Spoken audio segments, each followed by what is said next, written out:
불우한 이웃을 도우려고 기부금을 냈는데 알고 보니까 그 돈이 기부단체 운영자들의 주머니로 들어가고 있었다면 이 참으로 기가 막힌 일일 텐데요. 실제로 한 기부단체가 기부금을 착복한 혐의로 경찰에 적발이 됐습니다. 4년간 모은 기부금이 128억 원인데 이 중에 어려운 이웃에게 제대로 전달한 건 고작 2억 원 뿐이었답니다. 나머지 돈으로는 고급 외제차를 사고 요트에서 선상 파티를 하고 호화 생활을 하는데 써왔다는군요. 어떻게 이런 일이 가능했던 걸까요? 문제의 단체에 기부를 했던 사람이 4만 9천여 명인데 그중에 한 분을 먼저 직접 만나보겠습니다. 익명으로 연결합니다. 선생님 나와 계세요? 네, 안녕하세요. 안녕하세요. 기부를 언제 얼마나 하셨어요? 2013년에서 2014년 그 사이쯤부터 해가지고 한 1년 정도 매달 50만 원씩 기부했습니다. 매달 50만 원씩? 네네. 그러면은 수백만 원 하신 거네요? 그렇죠. 아니 이 기부단체 전국에다가 21개 콜센터를 운영하면서 무작위로 전화를 돌렸다. 그래서 기부자를 모집했다. 이렇게 지금 소개가 되던데 선생님도 전화 받으신 거예요? 맞습니다. 뭐라고 하던가요? 처음 전화 받았을 때는 그러니까 그 기부를 기왕이면은 주변에 그 어려운 학생들을 위해 가지고 이렇게 필요한 공부 물품이라든지 책이라든지 그런 거를 줄 수 있으면 좋지 않겠느냐 해가지고 되게 좋은 취지에서 하는 거라서 저도 긍정적으로 생각을 하고 있었지만 그때 바빠서 다음에 다시 통화하겠다라고 말씀을 드렸는데 그의 한 2번 정도 더 통화가 왔고 그래서 제가 할 수 있는 선에서 많이 도우려고 노력을 했죠.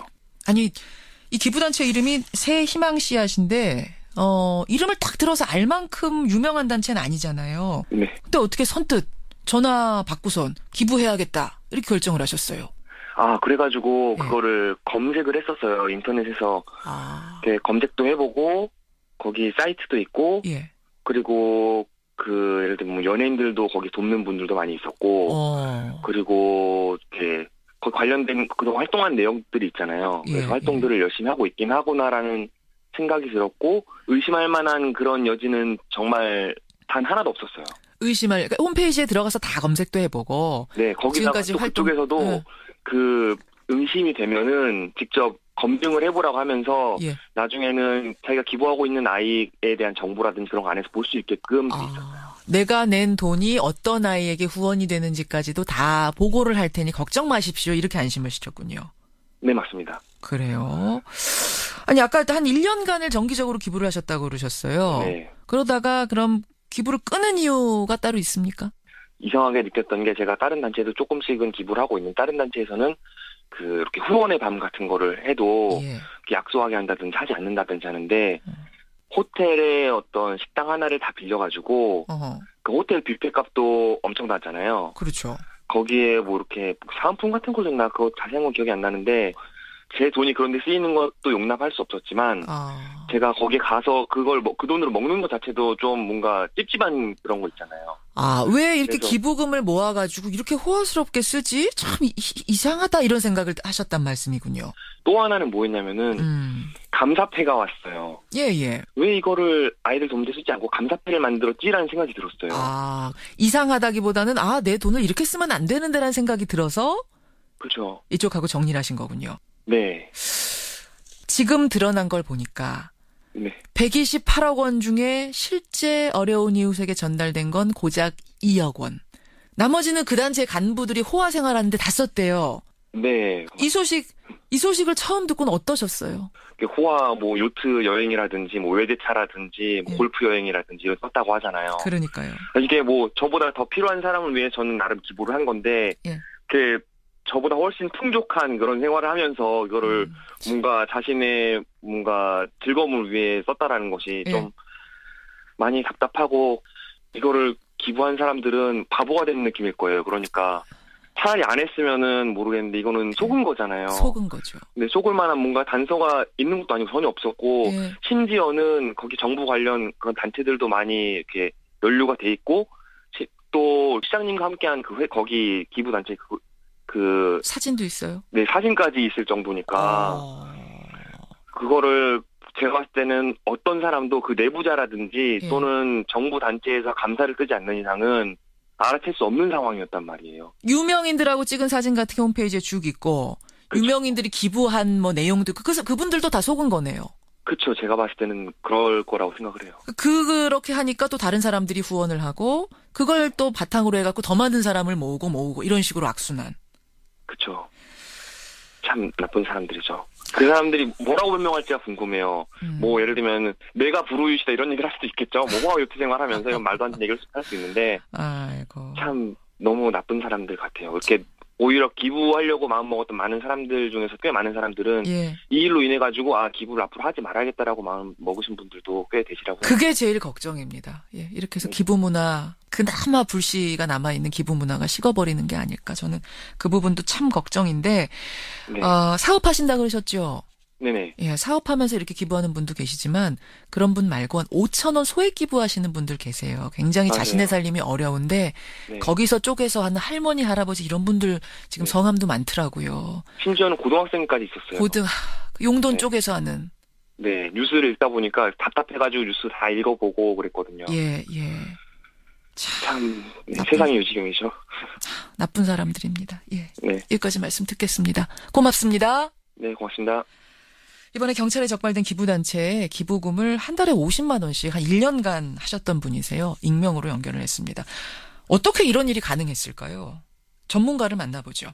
서울신학대학 사회복지학과 양용희 교수 연결이 돼 있습니다.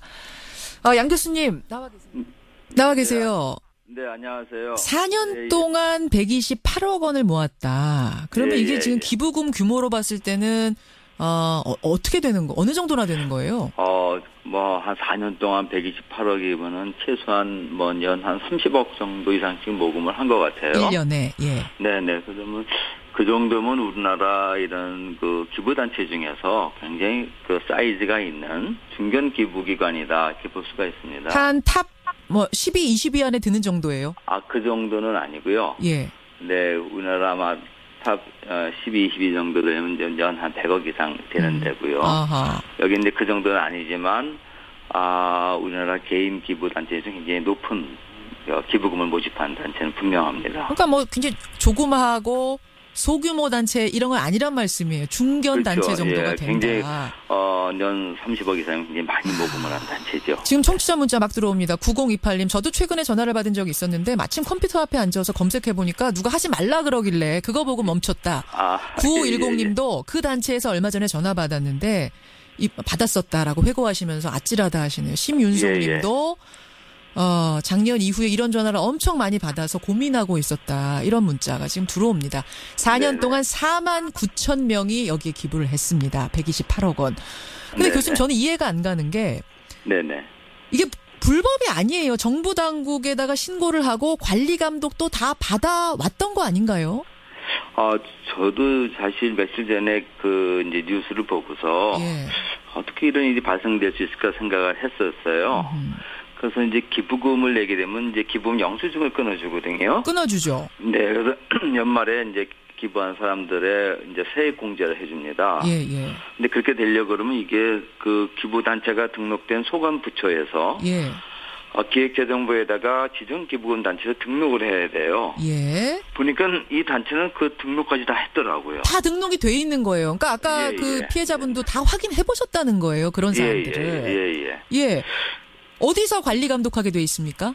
이게 이제 그 소관부처가 이게 보니까 서울시에서 여성가족부로 넘어가 있어요. 여성가족부 소관 현재는. 네, 여성가족부요. 그러니까 이제 지정기부금 단체는 본인이 신청하는 게 아니고 그 여성가족부에서 기획재정부에다가 우리 산하에 있는 이러이러한 비영리법인이 공익법인이 기부 세액 공제를 받을 만큼 훌륭하게 투명하게 일을 하니까 이 단체에 기부금을 내는 사람들한테는 기부금에 대한 세제 혜택을 주세요. 이렇게 신청을 하는 거거든요. 예. 그렇게 이제 신청이 된 기관이죠. 네. 그러면 관리 감독을 안 했던 겁니까? 이 시스템상 문제가 있었던 걸까요? 이제 저도 지금 굉장히 이해가 안 가는 게 보도해 보게 되면은 굉장히 많은 거의 5만 명에 가까운 사람들이 4년 동안 이렇게 돈을 냈고 그 금액이 무려 128억이거든요. 그러니까요. 그래서 이제 또 좀 전에 그 전화 인터뷰한 내용을 들었어요. 예. 이제 그 내용을 보니까 정말 이게 당할 수밖에 없겠더라고요. 그렇죠. 인터넷 사이트 구축했죠.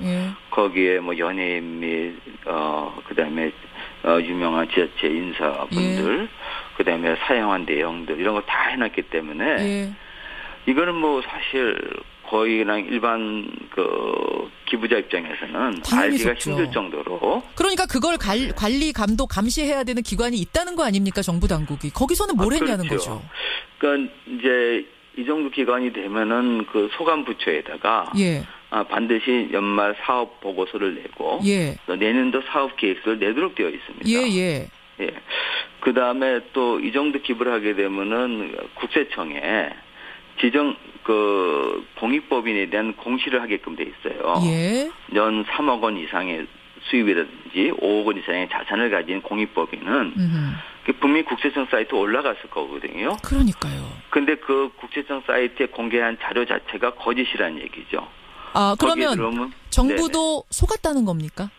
뭐 그렇게밖에 볼 수가 없죠. 그러니까 거짓으로 서류를 냈는데 문제는 뭐냐면 이제 이렇게 기부 공익법인들이 이렇게 그 자기네 공시를 하더라도 그 공시한 내용을 정확히 검증할 수 있는 시스템은 아직 없거든요.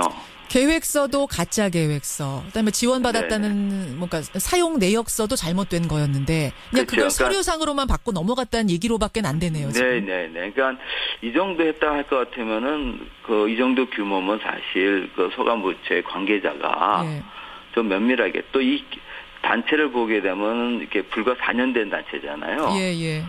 지금 우리나라에서 불과 몇 년 만에 신생 단체를 비영리법인을 공익법인을 만들어서 이렇게 모금하기가 거의 불가능합니다. 그러니까요. 지금 우리가 아는 대로 많이 모금하는 단체들은 굉장히 그 역사들이 오래된 단체들이. 근데 여긴 어떻게 가능했을까요, 교수님? 그러니까 이제 여기는 아주 전문적으로 제가 보니까 이제 텔레마케팅을 했네요. 불특정 21개 콜센터. 리콜. 근데 지금 사실 그 텔레마케팅 하는 것 자체가 불법이에요. 아, 그래요? 개인 기부자 정보 보호법에 따라서 보호에 따라서 그 다른 사람들의 그 정보 내용을 이게 이제 임의로 뭐 습득을 해서 그것을 임의로 우리가 전화하는 것 자체가 불법이거든요. 전화번호들을 도대체 어떻게 알았는가 거기서부터 지금 수사를 해야 될 것 같고 그것도 그러니까 불법이었단 말씀이고. 여기 제가 신문 그때 보도를 보니까 한 2천만 건의 그 개인 정보를 습득해서 했다. 그럼 그거 자체가 그 정보를 습득한 것 자체가 불법 행위고요. 자, 알겠습니다, 교수님. 지금 청취자 문자가 아주 분노의 문자가 많이 들어오는데 일단 정부 당국이 도대체 어떻게 관리 감독했는지 그 부분도 반드시 조사해야 된다.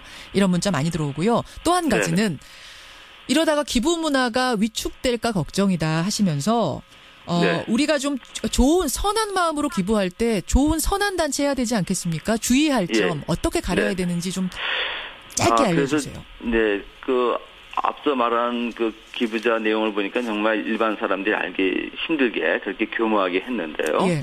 대개 이제 처음 기부를 하는 단체 같은 경우는 그 단체 역사를 좀 보고 그 다음에 가장 중요한 것이 그 기부단체를 누가 운영을 하는가. 운영자. 모든 기부단체 사이트에 들어가게 되면은 이사장과 이사들의 그 명단이 다 나오게 되어 있습니다. 그렇죠.